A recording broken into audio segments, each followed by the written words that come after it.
ressemble. Il est le Dieu de gloire, élevé dans les cieux. Personne n'est comme lui. Personne n'est comme lui. Personne n'est comme lui. Personne n'est comme lui. Personne n'est comme lui. Personne n'est comme lui. Personne n'est comme lui. Voici, il vient. Au son de la trompette, chevauchant les nuées, brillant comme le soleil. Élève la voix, comme c'est le jubilé. Radio Sion, dansez. Voici, il vient. Nous t'accueillons.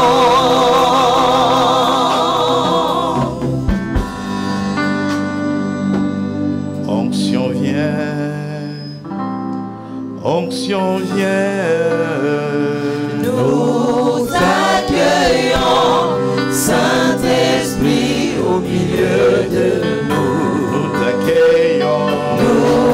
t'accueillons, Saint-Esprit au milieu de nous. nous t'accueillons, Saint-Esprit de Dieu. Alléluia. Bien-aimés dans le Seigneur, l'église de la Pentecôte est rentrée dans la mouvance de l'Esprit. La période d'après la Pentecôte était celle de la puissance, celle de miracles, celle de la confrontation des puissances. L'église de la Pentecôte était une église conquérante.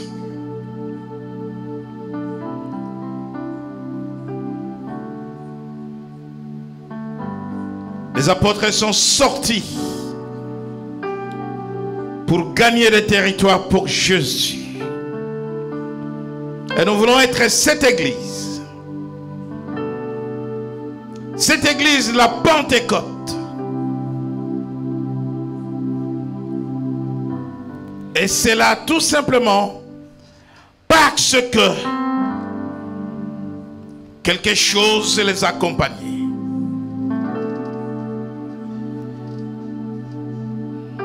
Un mouvement les accompagnait. Et c'est de ce mouvement qu'il s'agit ce matin. Le mouvement de l'Esprit de Dieu.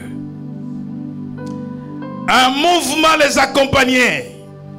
Et ce mouvement de l'Esprit de Dieu ravageait au passage. Et rien ne pouvait lui résister. Ni la mort, ni la maladie. Et rien ne pouvait lui résister. Les puissances des ténèbres s'éloignaient. Parce qu'il y a un mouvement de feu pour la conquête des territoires. Pour la repentance, la conviction des âmes.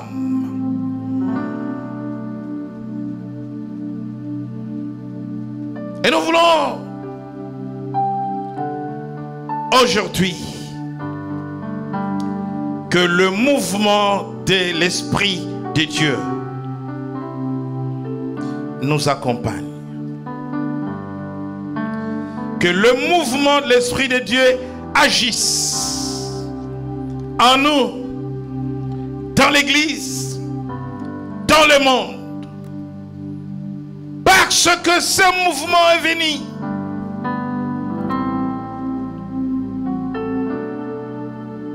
Pour le monde, pour l'Église et pour l'homme.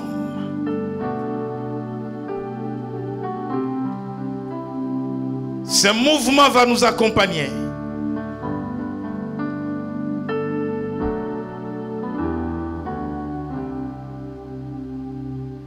Pour que tous les peuples viennent à Dieu et lui appartiennent. Et nous voulons encore chanter avec la chorale. Esprit vient, onction vient. Laisse-toi emporter par le mouvement.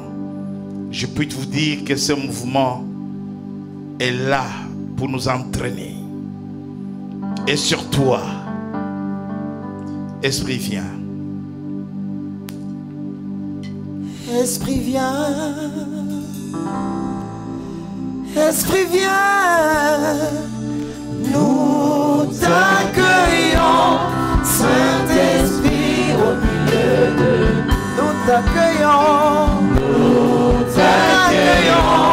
Saint-Esprit au milieu de nous.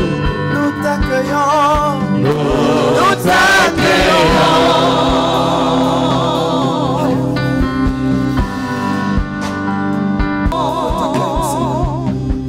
Saint-Esprit de Dieu, nous t'accueillons au milieu de nous. Onction vient. Puissance de Dieu vient pour accompagner l'Église, pour accompagner ton peuple, pour changer de situation, amener à la visibilité ce qui est invisible. Ta parole est la vérité, Seigneur.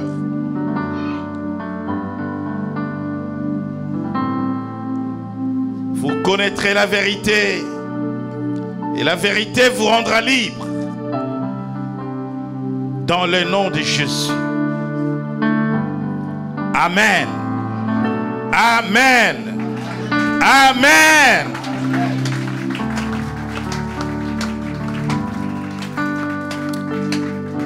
Nous allons nous asseoir. Nous bénissons le Seigneur pour ce culte.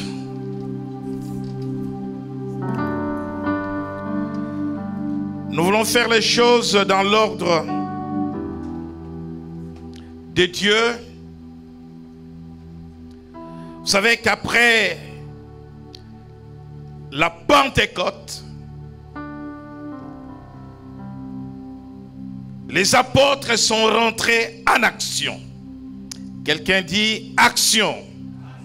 Quelqu'un dit action. L'évangile n'était pas de paroles en l'air.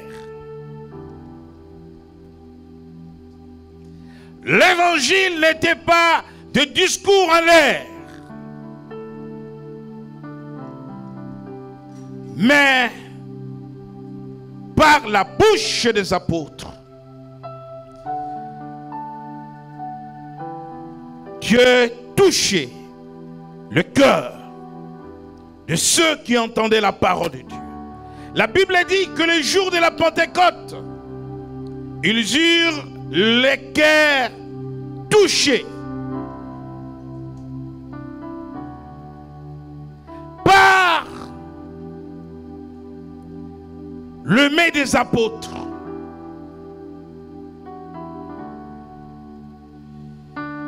Le malade était guéri. Les morts ressuscités. Alléluia. Et bien aimés dans le Seigneur, tout cela parce que derrière l'action, je parle de l'action des apôtres, derrière l'action de l'Église, il y avait quelque chose. Et sans ce quelque chose, rien ne pouvait se passer. Alléluia. Et bien aimé, l'Église a besoin de ce quelque chose. Tu as besoin de ce quelque chose. Laisse-moi te dire que Satan n'a pas cela. Laisse-moi te dire que les sorciers n'ont pas cela.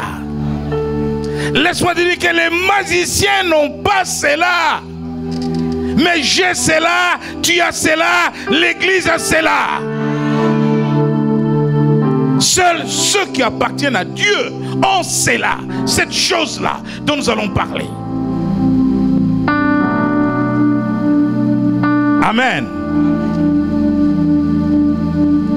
Vous savez que le diacre évangéliste Philippe est arrivé à Samarie. Samarie était une ville, un territoire sous l'occupation territoriale satanique. Oui, parce qu'il y a encore des contrées aujourd'hui qui sont sous l'occupation de Satan, où les hommes et les femmes sont aveuglés par ces derniers. La Bible dit que les princes de ce monde, les dieux de ces siècles, les a rendus aveugles. Il a fermé leur entendement, il a bouché leur entendement afin qu'ils ne voient pas la splendeur de la gloire de Dieu. Et dans cette ville, il y avait un homme appelé Simon, un magicien qui avait beaucoup de clients. Tout le monde se tournait vers cet homme, car il opérait de faux miracles par la puissance de Satan.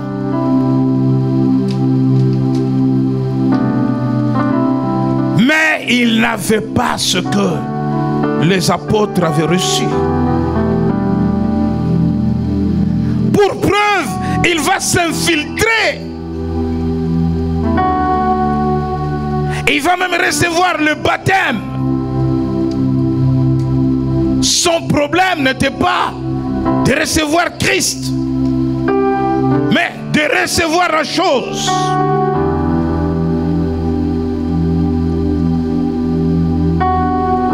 Et cette chose, c'est l'Esprit de Dieu, le Saint-Esprit de Dieu, la puissance de Dieu. Donc, derrière l'action apostolique, il y a le mouvement de l'Esprit de Dieu. C'est de cela que nous parlons aujourd'hui. Le mouvement de l'Esprit de Dieu. Sans le mouvement de l'Esprit de Dieu, il n'y a pas d'église. Mais il peut y avoir quelque part un grand rassemblement. Il peut y avoir quelque part, comme aujourd'hui d'ailleurs, un mouvement de masse qu'on peut aussi appeler église. Mais l'église pentecôtiste, c'est-à-dire l'église née le jour de la Pentecôte, elle est née sous l'effusion du Saint-Esprit. Et lorsque cette église apostolique rentre dans les champs de la mission, c'est le mouvement de l'Esprit de Dieu qui l'accompagne. Bien-aimés, sans ce mouvement de l'Esprit de Dieu, aucun miracle ne serait opéré par les apôtres. Sans le mouvement de l'Esprit de Dieu, bien-aimés, les apôtres devraient mener les combats spirituels à tous les niveaux. Comme je l'enseigne dans le cours du combat spirituel, je parle du combat spirituel au niveau de la base. Jésus dit: à mon nom vous chasserez les démons. Lorsque nous chassons les démons au nom de Jésus, et nous exerçons les combats spirituels au niveau de la base. C'est le niveau le plus élémentaire dans les combats spirituels. Et il y a les combats spirituels au deuxième niveau, au niveau occulte, où nous rentrons dans la confrontation de puissance. Serviteur de Dieu face aux serviteurs de Satan. Élie face au prophète de Baal.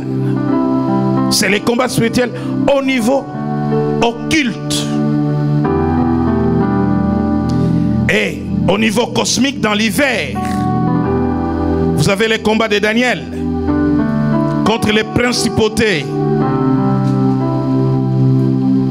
les esprits méchants dans les lieux célestes. Et donc, les apôtres vont être confrontés à la fois au combat spirituel au niveau de la base, chasser les démons au nom de Jésus, guérir les malades. Mais lorsqu'ils vont arriver dans une ville comme la Samarie, là, le niveau du combat est élevé parce que la Samarie est occupée par Simon le magicien. Comment lier l'homme fort qui incarne la puissance de Satan? Simon va être réduit au silence par le message de l'évangile qu'annonce le diacre Philippe. Et là, non seulement qu'il est réduit au silence, le territoire est libéré pour l'évangile. Vous savez que Philippe est le premier missionnaire qui va annoncer l'évangile aux non-juifs. Parce que les Samaritains ne sont pas juifs. Et non seulement qu'il est réduit au silence, les âmes vont être sauvées dans la Samarie. Par des guérisons, par des miracles. Tout cela parce que derrière, il y a un mouvement qui conduit l'action apostolique, l'action de l'Église, le mouvement de l'Esprit de Dieu. Et nous allons voir ce que le mouvement de l'Esprit de Dieu fait dans le monde, dans l'Église et dans l'homme. Nous lisons la parole de Dieu dans le livre de Genèse.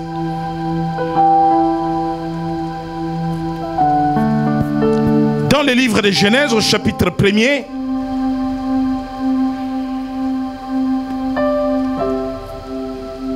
verset 1 à 3. Nous lisons la parole de Dieu, Genèse chapitre 1er du verset 1er au verset 3. Au commencement, Dieu créa les cieux et la terre. La terre était informe et vide. Il y avait des ténèbres à la surface de l'abîme, et l'Esprit de Dieu se mouvait au-dessus des eaux. Dieu dit que la lumière soit, et la lumière fut. Alléluia! Dieu dit que la lumière soit, et la lumière fut. Il y avait des ténèbres. La terre était informe et vide. Il y avait des ténèbres à la surface de l'abîme. Et l'Esprit de Dieu se mouvait au-dessus des eaux. La Bible dit que dans ce désordre, dans ce chaos, l'Esprit de Dieu était en mouvement. Alléluia. L'Esprit de Dieu n'a jamais été statique. C'est un esprit qui bouge. Pourquoi l'Esprit de Dieu est en mouvement? Parce que c'est un esprit créateur. Amen. Un esprit créateur. Un esprit qui amène à l'existence des choses qui n'existaient pas. Un esprit qui amène à la visibilité des choses invisibles. Amen. Tu es une femme. tu n'as pas encore donné naissance aux enfants. Mais les enfants sont en toi. Ces enfants, tu ne peux pas les voir. Amen. Dans l'invisibilité, les enfants sont en toi. Mais laisse-moi te dire que l'Esprit de Dieu aussi est en toi. Et l'Esprit de Dieu est en mouvement en toi. Amen. Mais pour que l'Esprit accompagne l'œuvre de la création, l'Esprit attend son allié. Et son allié, c'est la parole. Il y avait un chaos sur la terre. Là où il y a la souffrance, là où il y a la maladie, l'Esprit est en mouvement. Il y avait un chaos. Même là où le territoire est occupé par Satan, où les hommes et les femmes sont aveuglés par ces derniers. Ils n'ont pas encore accepté Jésus-Christ comme Seigneur et Sauveur. Même dans une famille où il y a de la sorcellerie, de la magie, l'Esprit de Dieu se mouve. L'Esprit de Dieu est en gestation.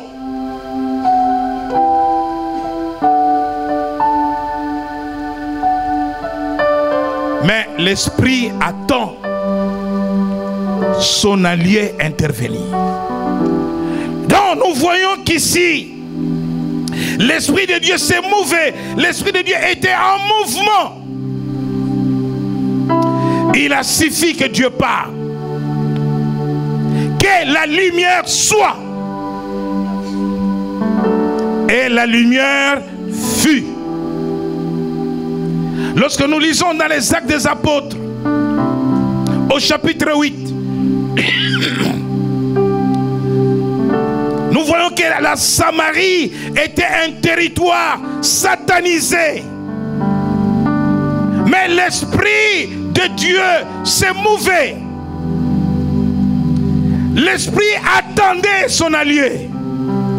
Et il a fallu que Philippe arrive, qu'il annonce la mort et la résurrection de Jésus, qu'il annonce l'évangile du royaume de Dieu, la bonne nouvelle du royaume, pour voir les âmes touchées, se convertir, être baptisées, voir les malades être guéris, parce que cette action est accompagnée par la parole. Lorsque le mouvement de l'Esprit de Dieu est en marche, je ne parle pas de votre marche de Paris, parce que lorsque Dieu dit que les choses sont en marche, les choses sont réellement en marche. Et lorsque les hommes disent que les choses sont en marche, le nombre de chômeurs augmente. Amen.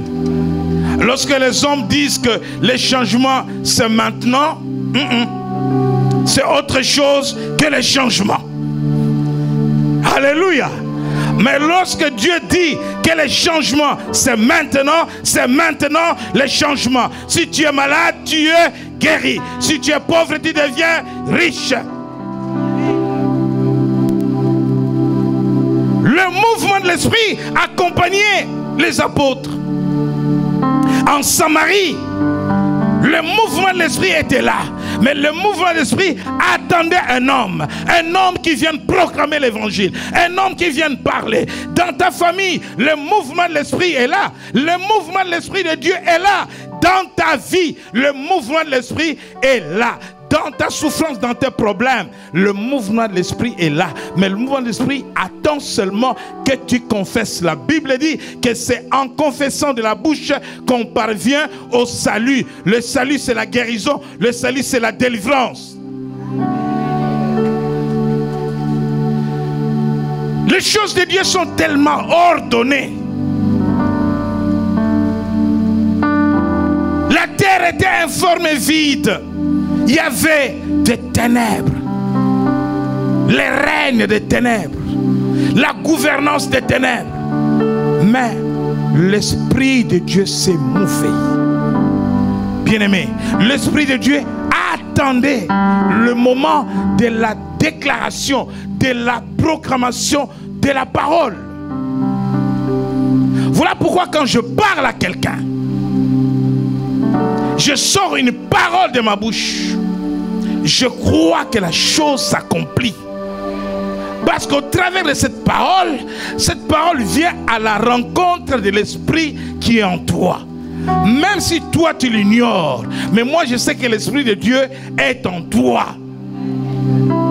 Alléluia. Lorsque je te dis tu es guéri, tu es guéri. Parce que cette parole va rencontrer l'Esprit qui est en toi et la chose doit s'accomplir. L'Esprit de Dieu s'est mouvé, s'est mouvé, s'est mouvé, s'est mouvé. Laisse-moi te dire que dans ta maladie, l'Esprit de Dieu est dans ton corps. En gestation, en gestation, en gestation. Si je te dis maintenant, reçois la guérison, tu reçois cette parole, tu es guéri. Voilà comment Dieu opère. Alléluia. Les apôtres sont sortis.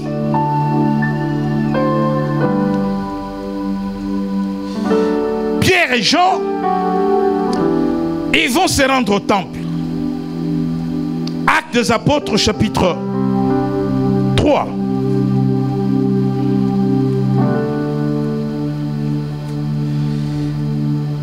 Le mouvement de l'Esprit t'amène à sortir pour Jésus. Actes chapitre 3. Verset 1er au verset 7. Acte chapitre 3, verset 1er au verset 7. J'ai lu la parole au nom de Jésus-Christ. Pierre et Jean montaient ensemble au temple à l'heure de la prière. C'était la 9e heure. Il y avait un homme boiteux de naissance qu'on portait et qu'on plaçait tous les jours à la porte du temple, appelé la Belle, pour qu'il demande l'aumône à ceux qui entraient dans le temple. Cet homme, voyant Pierre et Jean qui allaient y entrer, leur demanda l'aumône. Pierre, de même que Jean, fixa les yeux sur lui et dit « Regarde-nous ». Et il les regardait attentivement, s'attendant à recevoir d'eux quelque chose. Alors Pierre lui dit « Je n'ai ni argent ni or, mais ce que j'ai, je te le donne au nom de Jésus-Christ de Nazareth. Lève-toi et marche. » Et le prenant par la main droite, il le fit lever. Au même instant, ses pieds et ses chevilles devinrent fermes. Amen. J'étais en train de dire tantôt que le mouvement de l'Esprit de Dieu est un mouvement de la création. Un mouvement créatif. Un mouvement qui crée. Et nous voyons ce que ce mouvement a amené comme œuvre de Dieu dans Genèse. Dieu dit que la lumière soit et la lumière fut. Deuxièmement, le mouvement de l'Esprit de Dieu, c'est un mouvement de restauration. Un mouvement qui restaure. Lorsque nous lisons dans Ézéchiel, et nous reviendrons sur les textes des Actes des Apôtres, Ézéchiel chapitre 37, verset 7, nous allons dans la vallée des ossements desséchés. Et là, nous voyons que le prophète va parler à l'Esprit. Lisons Ézéchiel, chapitre 37, verset 7. Nous lisons la parole de Dieu. Mouvement de restauration. Ézéchiel 37, verset 7. J'ai prophétisé selon l'ordre que j'avais reçu. Et comme j'ai prophétisé, il y eut un bruit. Et voici, il se fit un mouvement, et les os s'approchèrent les uns des autres. Alléluia! Il se fit un mouvement, c'est le mouvement de l'Esprit qui va restaurer l'homme. Un mouvement de l'Esprit qui va approcher les uns des autres, les ossements. Mais nous revenons à Pierre et Jean. Ils vont au temple, il est 15 heures. Souvent, on ne se pose pas la question de savoir comment pouvait-il aller au temple après la naissance de l'Église.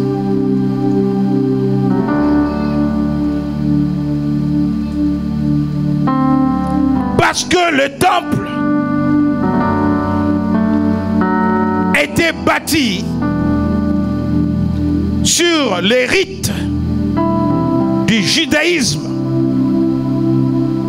Et le culte dans ce temple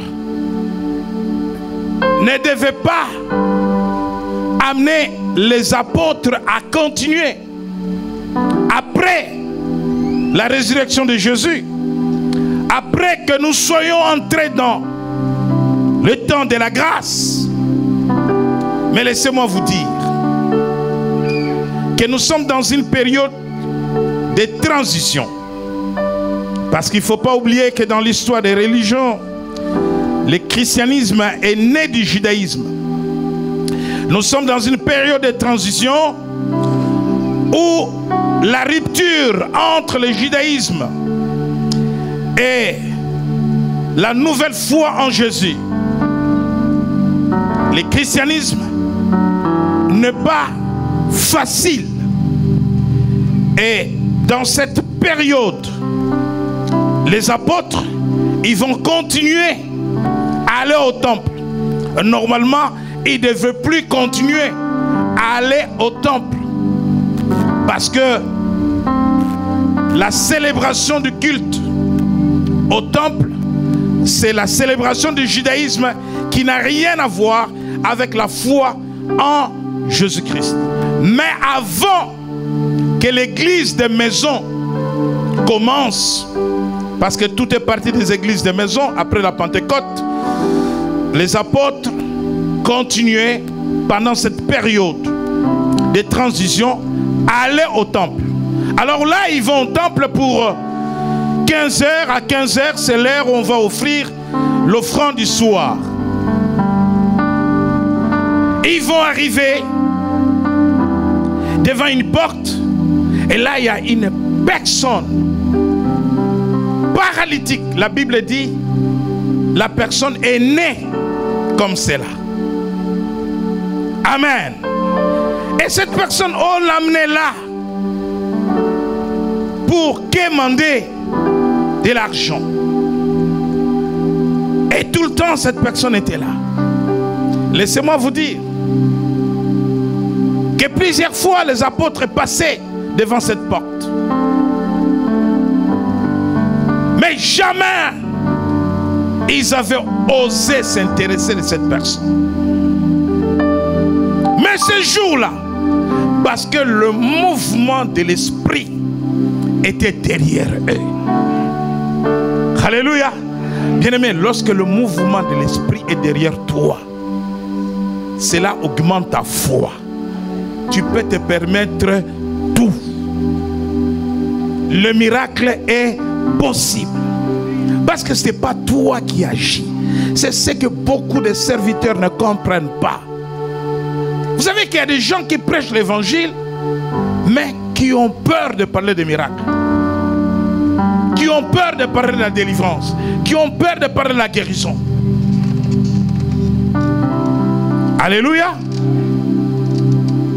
Ce n'est pas toi qui agis. Il y a une puissance, il y a une force derrière ton action.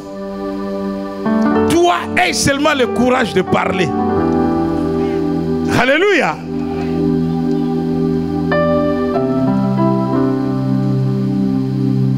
Les paralytiques les regarda.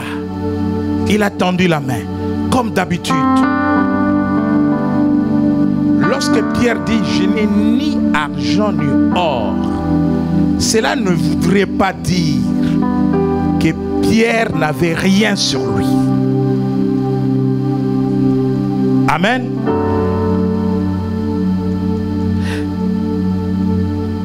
Pierre regarda cet homme. Et cet homme Quand il a demandé, il n'a pas regardé les apôtres. Mais c'est Pierre qui lui dit, regarde.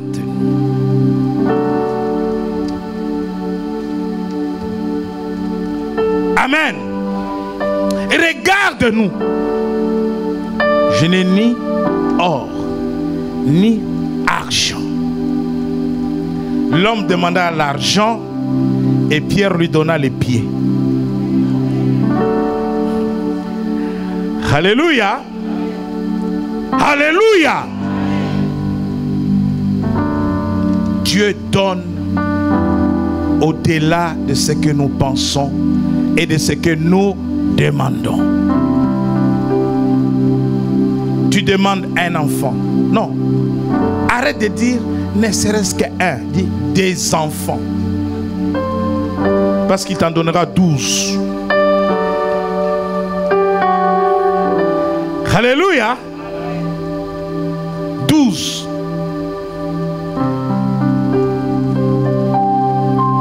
Je n'ai ni or ni argent. Bien-aimé, c'est l'église de la Pentecôte.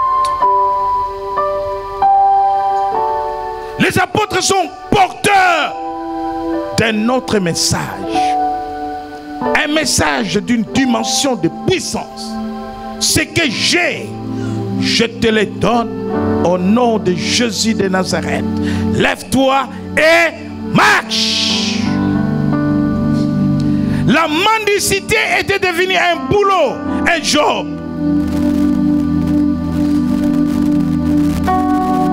Bien-aimé, tu es un enfant de Dieu. Arrête de te plaire, dire j'ai eu un accident de travail, je ne peux plus travailler, je suis déclaré.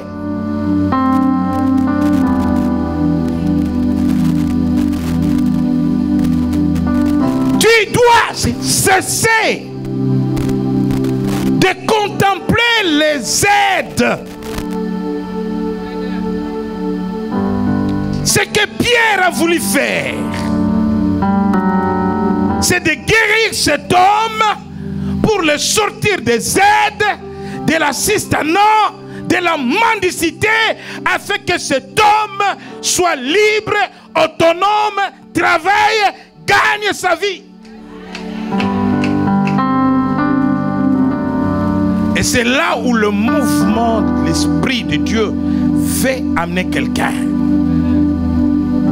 Le mouvement de l'Esprit de Dieu vient dans ta vie pour te sortir de la précarité, de la pauvreté, de la mendicité.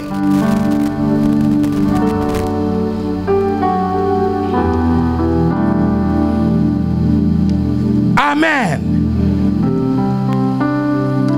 Pierre pouvait bien lui donner une pièce, mais il a voulu résoudre son problème. Son problème n'était pas l'argent. Alléluia. Son problème, c'était les pieds. Parce qu'avec les pieds, il va marcher. Parce qu'avec les pieds, il va travailler. Parce qu'avec les pieds, il sera autonome. Je pense que ce porteur était mécontent ce jour-là. Parce que les porteurs aussi, et c'est tous les jours qu'ils devraient les porter. Et les soirs, les dividendes. Alléluia. Bien-aimé dans le Seigneur, Dieu peut te rendre autonome. Autonome des aides. Autonome des autres. Si tu demeures dans un système d'assistanat, c'est parce que tu veux demeurer. Cet homme n'a pas demandé la guérison.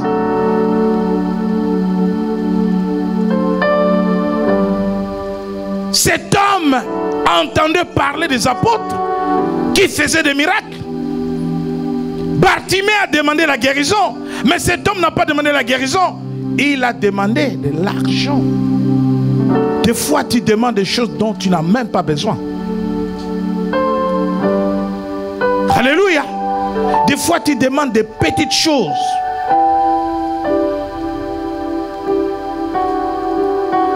Bien-aimé, tu n'as pas besoin de t'accrocher au statut du malade. Ce n'est pas pour toi. Amen. Oh non, tu vois, tu ne sais pas que moi je suis malade.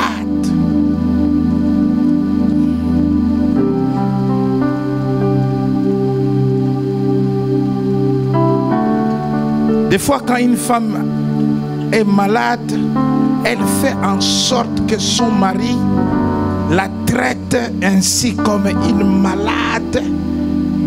Tu ne peux même pas crier sur elle. Oh, tu vois, moi je suis malade, là tu veux précipiter ma mort. Non. Tu vas changer de statut aujourd'hui. Arrête de te cacher derrière la maladie. Tu vas t'élever et marcher. Tu vas faire à manger pour ton mari. Oh non, tu vois, là je me sens pas bien. Tu peux seulement chauffer au micro-ondes. Je ne sais pas qui a fabriqué les micro-ondes. Les femmes sont devenues paresseuses avec les micro-ondes.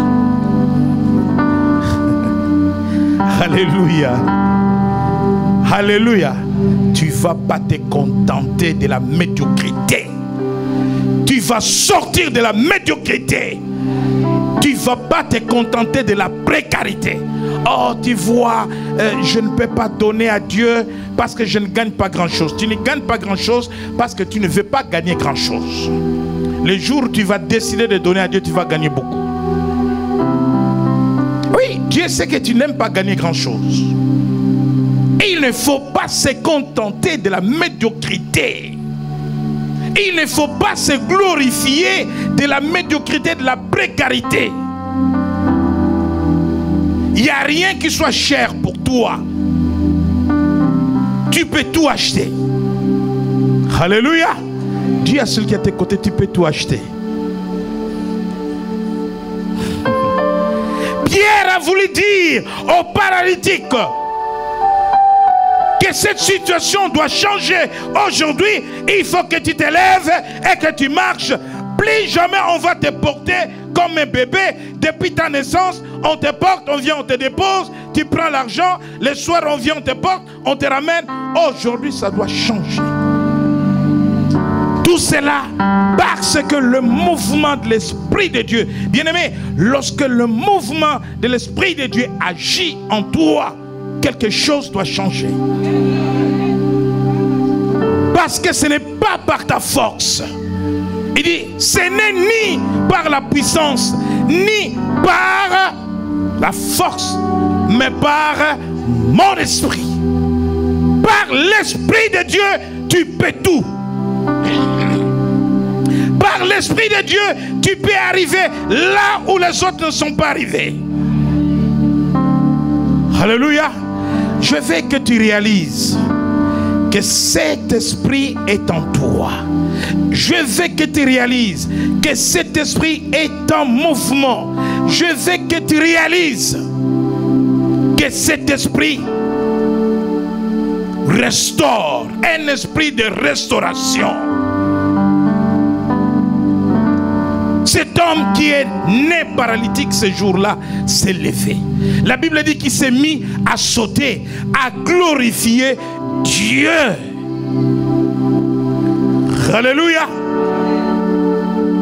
Est-ce que quelqu'un a des problèmes aux pieds, au dos? Problèmes aux pieds, au dos, des douleurs? Si tu es là, lève ta main, là où tu es. Lève ta main, lève ta main. Lève ta main. Lève-toi maintenant. Lève-toi là où tu es. En mouvement. Jésus lui a dit seulement, étends ta main. Alléluia. Je sais que l'Esprit de Dieu est en toi. Tu es debout. L'Esprit de Dieu est en toi. L'Esprit de Dieu est en gestation sur ton corps, de la tête aux pieds.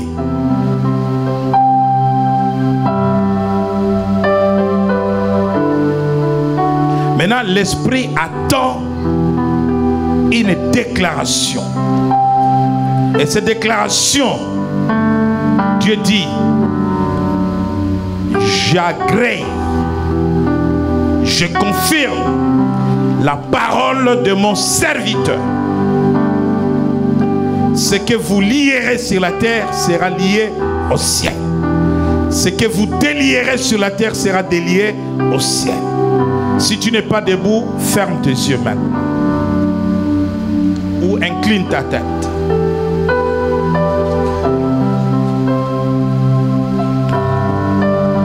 Saint-Esprit de Dieu, je sais que maintenant tu agis sur chaque corps. Puissance de Dieu, je sais que tu es en mouvement maintenant. Je déclare guéri du dos, des pieds, des bras, des mains. Toute personne malade en ce lieu, au nom de Jésus de Nazareth, que la puissance et la guérison, l'onction de Dieu, le feu de la guérison touche maintenant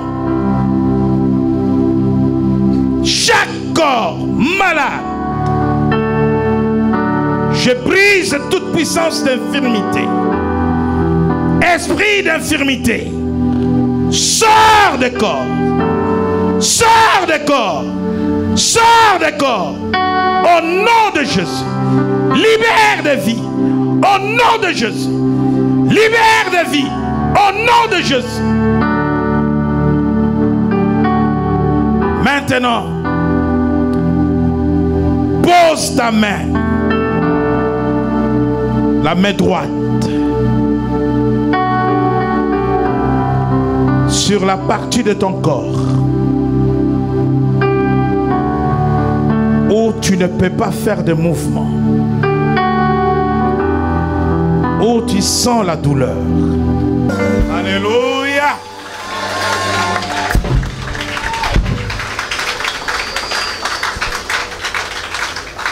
Amen. Écoutez-moi bien. Après la Pentecôte, c'est le temps de la puissance. Dites le temps de la puissance. Le temps de la puissance. Nous allons faire l'évangélisation de puissance. Amen. Amen. Vous avez entendu parler de Val d'Europe. Jubilé Val d'Europe. Du 22 au 24 septembre, nous aurons 3 jours des campagnes de délivrance, de guérison et du réveil spirituel à Val d'Europe. Alléluia. Amen. Mais avec ce que vous avez reçu, vous ne pouvez pas vous taire. Amen. 40 jours de prière et de jeûne à sortir de des grandes rencontres prophétiques. Vous ne pouvez pas vous taire. Parlez de Jésus. Amen. Autour de vous. Si réellement tu es chrétien, tu es né de nouveau, tu es un enfant de Dieu, tu es un racheté, ta bouche ne va pas se taire. Amen. Alléluia. Amen. Commence par ta maison. Commence par ta famille. Amen. Si Christ n'est pas dédié dans ta famille, tu vas beaucoup souffrir. Tu vas beaucoup souffrir. La meilleure façon de faire, c'est d'amener Christ dans ta famille. Amen. Sinon, ta vie sur la terre, tu ne pourras pas aller au restaurant parce que tu vas vivre de jeûne en jeûne. Tu veux vivre de jeûne en jeûne, hein? Tu auras tellement de combats et que ces combats vont exiger beaucoup de temps de jeûne. Amen. Et donc, parlez de Jésus. Commencez par vos maisons. les gens autour de vous. Regardez ces pays, les gens ne veulent pas prier. Les gens ne veulent pas donner leur vie à Jésus. Les jours du Seigneur, ce n'est pas les jours du marché. Allez sur le marché de Montreuil, vous allez voir beaucoup de chrétiens. Ils ont fui les églises. Bon, à Montmélie, ça va, c'est en semaine. Sinon, j'aurais dû vous choper là-bas. Il faut aller sur le marché, mais pas le jour du Seigneur. Amen. Parlons, soyons des témoins, témoins de Christ. Jeunes chrétiens, témoins de Christ, l'air a sonné. L'air a sonné pour l'évangile. Alléluia. Et je crois qu'ensemble, nous allons faire bouger des choses. Le département d'évangélisation a encore besoin. Parce que nous devons avoir au moins 4 à 5 équipes sur le terrain, tous les samedis. Il y a une équipe pour Alfortville, il y a une équipe pour Val d'Europe et bientôt une équipe pour la défense, pour Bézon. Est-ce que nous sommes présents? Amen. Nous avons quelque chose à donner à la France. Amen. Amen. Nous avons quelque chose à donner à la France. Et ce que nous pouvons donner à la France, c'est l'évangile. Que le Seigneur vous bénisse. Amen.